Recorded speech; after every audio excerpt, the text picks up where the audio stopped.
Dark Web Story by Privatearm on Reddit. I had just started a summer job where I was basically a custodian cleaning classrooms in preparation for the upcoming school year.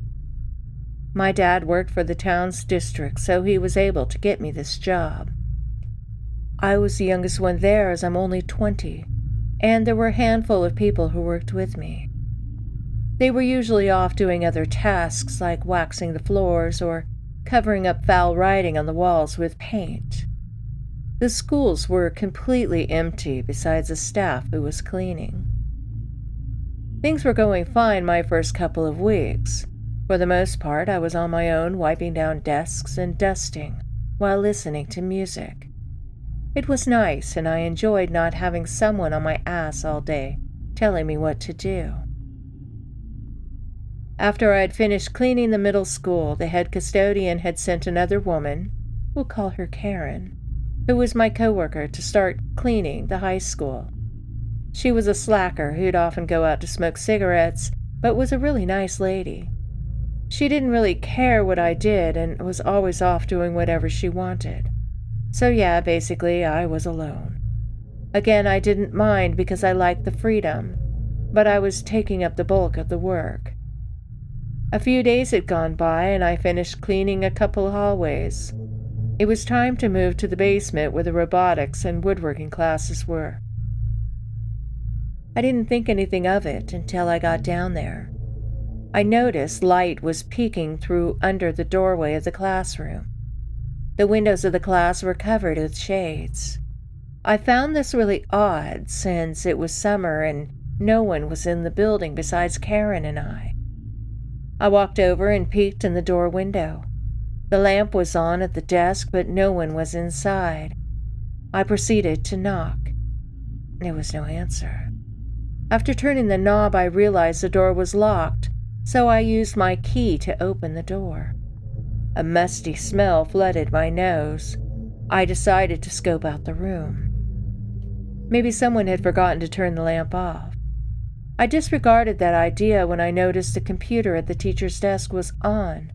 The screen looked weird. I'd never seen this layout before. The website was all black with red writing on it. It also had a chat box. I didn't have time to read the chat because a sudden voice came from the doorway. "Can I help you?" It was a man, maybe in his early 40s, about 6 feet tall. "Oh, sorry. I'm just cleaning the classrooms and I didn't know if anyone was in here," I said in an embarrassed tone. "Ah, so I see. Well, I appreciate that, but don't worry about it in here. I am working on a few things, so sawdust is going to get everywhere again after you clean anyways." He said this in a very strange way, like he was hiding something. He walked over and sat at his desk while closing the browser. "Okay, no problem." I then proceeded to the door. "Wait, could I ask you a favor?" he said in a delirious way. Yeah, sure." I didn't really know what he was about to ask, and I couldn't find myself to say no. I just wanted to get out of there as I was already creeped out. "I have this petition. It's to get more funding for the extracurricular classes like art and woodworking." He sounded so uncertain, as if he made that up out of thin air. "Sure." I paused for a moment when he handed me the paper. It only had 2 other names on it. The petition required a full name, phone number, email, and address. I immediately felt uncomfortable, but I didn't know how to decline, so I just added my information. "Thank you so much, dear. You have a beautiful bone structure, by the way," he said in such a creepy way. Thanks." I grabbed my cleaning supplies and sped out of there. After that experience, I didn't really put much thought into it. Yes, he was creepy, but I didn't really have much evidence to persuade myself that he was out to get me or something, until I started running into him throughout the school. It became pretty frequent. It's as though he was watching me. Now I was concerned. I dismissed it because he'd just smile at me or wave if I saw him. Maybe I was overreacting. I mean, he was a teacher there after all. Still, my gut feeling was telling me something wasn't right. Weeks went on and I started to notice him less and less. I only had a few more weeks at this job, and then back to college I go. One day, the boss let everyone out early since it was almost 100 degrees out. I got home and decided to hang out with some friends. It was a group of us, maybe 5 or 6 people. My boyfriend's brother joined us at this time, which was unusual since he's really not a social person. He's mostly into technology, so he's always on his computer, which he built himself. He's also good at hacking and stuff like that. Anyways, he told me he needed to talk to me, and it was serious. I was conceited because we weren't close, so it must have been legit. He brought me into my friend's living room and pulled out his laptop. To my surprise, he was on the deep web.